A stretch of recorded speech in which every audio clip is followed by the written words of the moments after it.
Assalamualaikum warahmatullahi wabarakatuh. Selamat berjumpa kembali.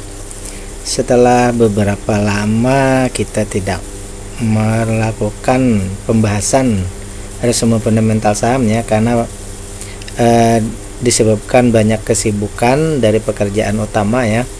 Kali ini kembali kita akan membuat resume fundamental saham dari laporan keuangan masih triwulan 3 2024 ya. Kita akan melihatnya dari segi value investing, dividen, free cash flow, ketahanan, dan kepengendalian. 3 emiten yang kita bahas kali ini adalah Taikim, TSPC, dan UCIT ya.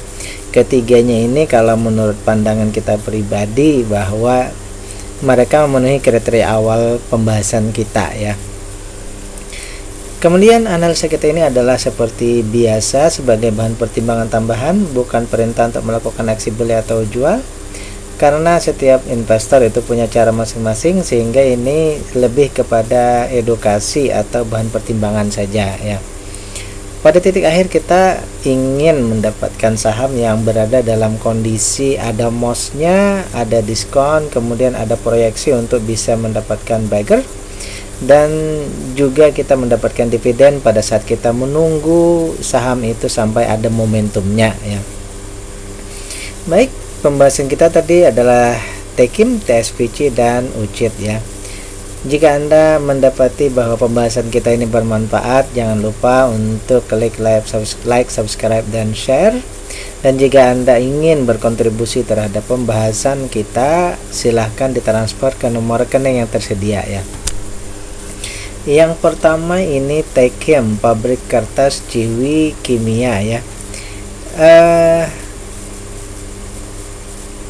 Kita punya dua data triwulan 2 dan 3 ya. Sekali lagi bahwa pembahasan kita lebih berfokus kepada data ya. Untuk hal-hal lainnya itu bisa dicari lebih jauh lagi ya. Untuk permodalan book value ini ada penurunan. Untuk IPS ini juga sangat menurun ya. Atau kita cek dulu ya. Benar, IPS-nya ini menurun tajam ya, menurun sangat tajam sekali dari 1600-an menjadi 600 saja ya. Kemudian untuk harga juga mengalami penurunan, aset lancarnya menurun, utang tak berbunga bertambah. Jadi secara umum kesimpulannya bahwa triwulan 3 ini ada penurunan kinerja ya. Dari hampir semua kriteria ini mengalami penurunan ya. Itu yang pertama. Selanjutnya kita melihat dari segi rasio. Keuntungan triwulan 2 itu 12%. Triwulan 3 ini keuntungannya 5,6%. Berarti ada perubahan ya di sini dari Stalwarts atau Fair Company menjadi slow grower ya.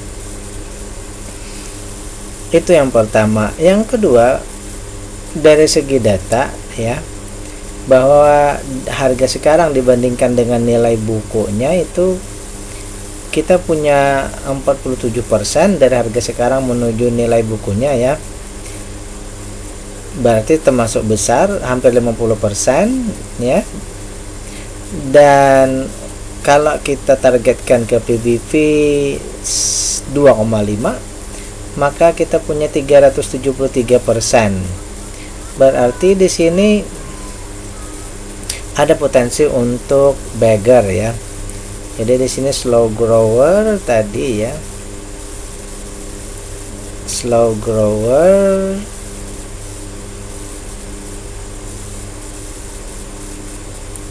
atau gini saja ya. Kemudian di sini ada potensi untuk multi bagger tadi. Kemudian untuk valuasinya kita punya diskon 7% ya. Kita punya diskon 7%, berarti seperti ini.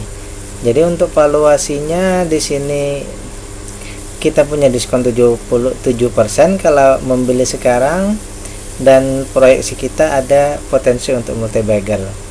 Itu yang pertama. Kemudian sayangnya ya, dengan valuasi yang sedemikian hampir bisa kita jadikan patokan, DPR-nya perusahaan ini termasuk sangat kecil ya, hanya 2,9%. Kalau misalnya kita bagi sekarang, maka DPR-nya itu dividend yield-nya hanya 0,31% ya. Jadi tidak didukung oleh dividen ya. Valuasinya mungkin sudah mendekati valuasi untuk beli, tapi dividennya tidak mendukung kita ya. Selanjutnya dari segi ketahanan, ini free cash flow-nya hanya 1%, termasuk sangat riskan juga ya, mendekati 0, bahkan bisa-bisa nanti menjadi minus. Itu yang berbahaya ya. Untuk aset lancar, aman, hutang semuanya aman, non warkat juga. Berarti simpulan awal kita bahwa seperti ini ya. Untuk valuasinya sudah mendekati murah ya. Yang pertama dari segi keuntungan, karena di bawah 10% tadi, sehingga dia grow-nya lamban. Kemudian valuasinya sudah mendekati murah tapi tidak didukung oleh dividen. Free cash flow-nya perlu dicek lebih jauh, karena bisa saja nanti itu malah menjadi minus.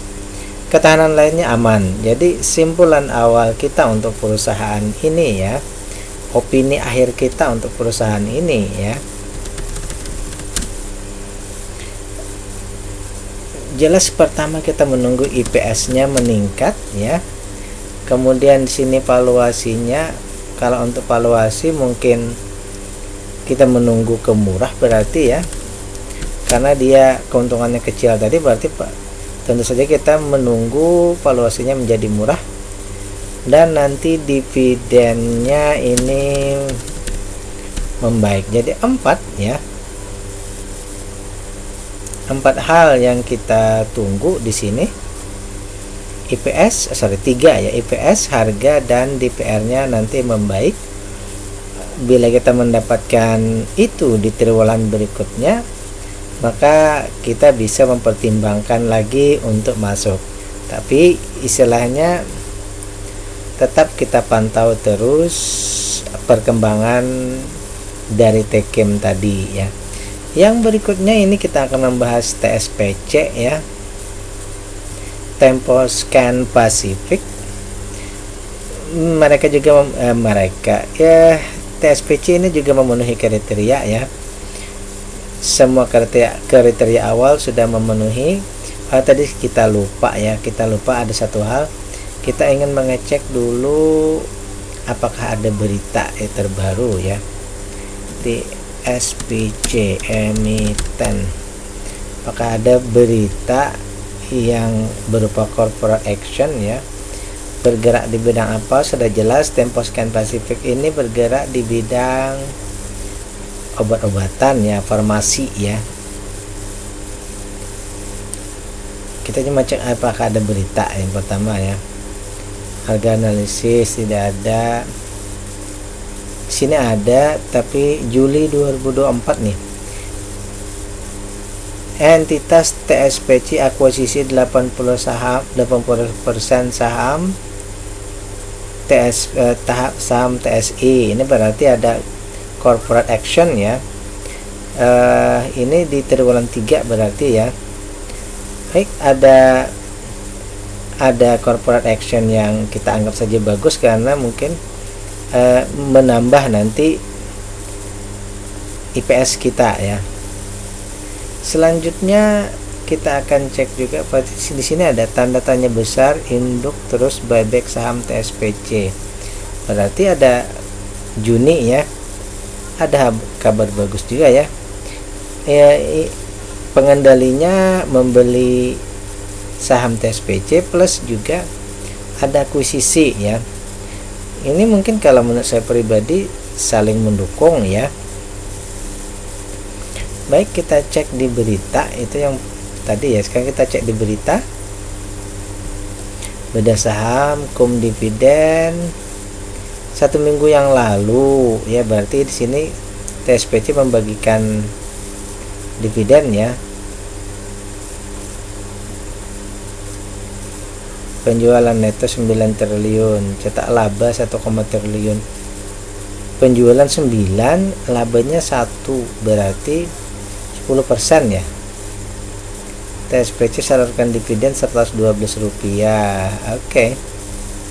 Baik, aksi korporasi terbaru ini ada pembagian dividen untuk TSPC ya. Baik, kita akan lihat per bidang dulu. Di sini ada peningkatan dari segi permodalan ya, dari 1.700-an menjadi 1.800 sampai 1.900. Untuk IPS juga meningkat, jadi valuasi ini meningkat, harga juga meningkat, aset lancar meningkat ya. Secara umum ini peningkatan ya. Terus hutang menurun berarti meningkat ya, ini hutang menurun berarti meningkat. Kepemilikan non warkat, kepemilikan retail ini berkurang, berarti tadi seperti di berita tadi, secara umum ya, seperti di berita tadi, pengendali buyback saham ya, berarti perusahaannya membaik ya, perusahaannya membaik dan plus ada pembelian entitas baru ya, plus juga ada buyback saham. Baik, sekarang kita lihat per bidang.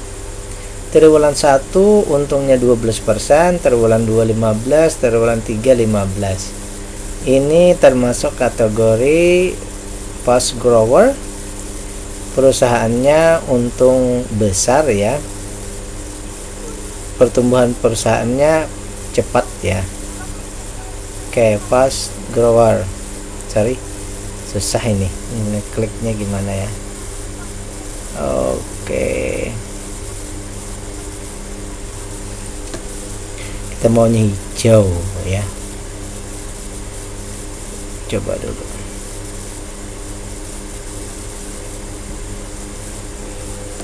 Berikutnya dari segi harga dibandingkan nilai buku, itu harga sekarang sudah di atas ya, setara dengan 1,43%. Karena di sini dia fast grower berarti tidak masalah ya. Untuk valuasinya ini hampir memang valuasi wajar, memang di harganya memang harga seperti itu ya. Asal kok hijau kuning ya. Dividen ini 56% plus, kalau misalnya kita bagi sekarang ini 6,12%, ini berarti sudah sangat mencukupi ya. Jadi pertama, perusahaannya untung besar, dia berada di valuasi yang wajar, kemudian dividennya besar, ini istilahnya di harga sekarang berarti ya ini termasuk bisa saja kita masuk ya. Jadi simbolannya tadi seperti itu ya. Kalau kita mengejar di harga sekarang, ini pemikiran kita sekarang di fast grower ya, berarti kita mengikut saja. Selanjutnya kita mengecek lagi dari segi free cash flow.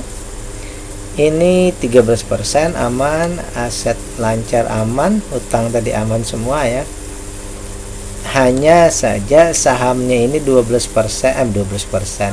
Hampir semua sahamnya itu di bursa ya. Seperti itu. Jadi kalau kita lihat misal ya, karena ini tadi sekali lagi perusahaan fast grower, jadi di harga sekarang ya, untuk valuasi sekarang bisa saja kita mau istilahnya misalnya kita punya barang ini, kita bisa saja tetap ngehold, apalagi misalnya di saat ini ya, Di saat valuasinya wajar, itu saat yang sudah bisa kita masuk, karena perusahaan yang fast grower kita tidak bisa menunggu dia turun ke valuasi murah ya. Jadi saat ini adalah mungkin saat yang tepat, misalnya seperti itu ya. Baik, oleh karena itu kalau menurut saya pribadi ya, di saat seperti ini ya, ini menurut saya pribadi untuk fast growernya ya, ini yang layak invest ya. Tinggal kita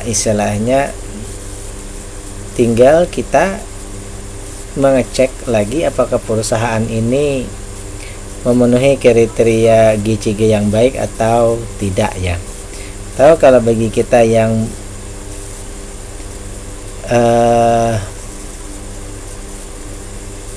value investing betul-betul value, maka kita menunggu lagi di valuasi murah. Tapi untuk keadaan saat ini, kalau menurut saya pribadi layak investasi ya. Namun saya sendiri tidak mempunyai atau belum mempunyai saham ini ya. Itu yang kedua, saham yang kedua yang kita bahas ya. Selanjutnya kita akan membahas yang ketiga. Ini UCIT Unicharm Indonesia ya. Unicharm Indonesia, kita juga punya 3 data ya. Berdasarkan data datanya semuanya sudah memenuhi kriteria seperti tadi ya. Kita cek dulu UCIT emiten, apakah ada berita terbaru ya. Ini perusahaan memproduksi produk kebersihan kertas seperti tisu, kapas, tisu basah, pembalut wanita, popok dan lain-lain ya. Apa itu UCIT? Tadi sudah. Bergerak di bidang apa? Soalnya agak nge-lag ya.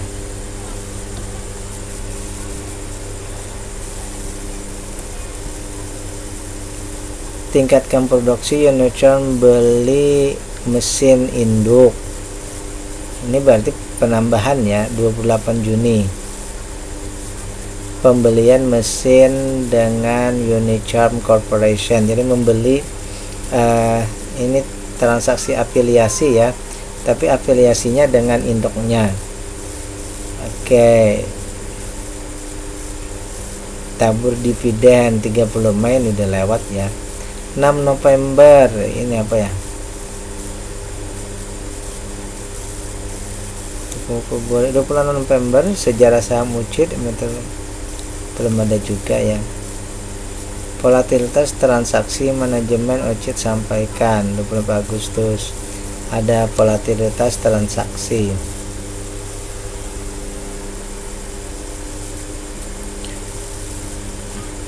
Tingkatkan produksi, UCIT beli mesin induk usaha.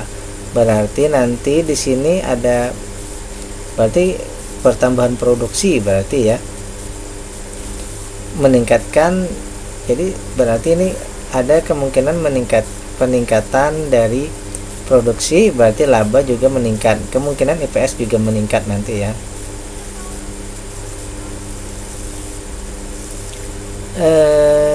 Unicharm meraup laba 434 miliar, naik 38%. Kayak harga wajah tidak kita lihat dulu ya. Itu Februari ya, sudah jauh. Mei, Februari udah agak jauh.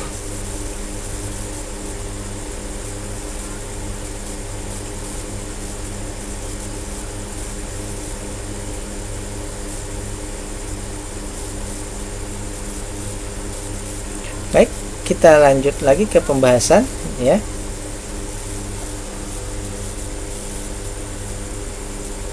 Pertama, dari segi book value ya, ini ada stagnasi naik turun ya. Selanjutnya dari segi EPS keuntungan bersih ini menurun juga ya. Kalau di sini tadi naik turun ya. Kemudian dari segi IPS juga naik turunnya lebih dalam. Harga ini naik turun juga. Jadi di triwulan 2 ini naik, triwulan 3 kembali turun seperti di triwulan 1 ya, seperti mendekati begitu ya. Utang tidak masalah dan lain-lain. Baik, kita lanjut ke rasio. Triwulan 1 untungnya 8, triwulan 2 8, triwulan 3 6. Ada penurunan ya, ada penurunan keuntungan ya. Jadi triwulan 3 ini ya dia menurun lagi dan dia dalam kategori slow grower ya. Kemudian perusahaan di sini harga sekarang dibandingkan nilai perusahaannya ada 39%. Rentang dari harga sekarang dibandingkan dengan book value-nya ya ada 39%. Kalau kita kejarkan ke PBV 2,5 ini ada 310%. Ada potensi untuk multi bagger ya. Dan dari segi valuasi kita punya 11%. Jadi kalau kita beli sekarang ya, ini kita punya 11% diskon dan ada potensi untuk multi bagger. Namun sekali lagi DPR-nya ini masih kecil ya di 19% dan dividen yield-nya pun hanya 2,2%. Itu dari segi valuasi dan dividen. Sekarang dari segi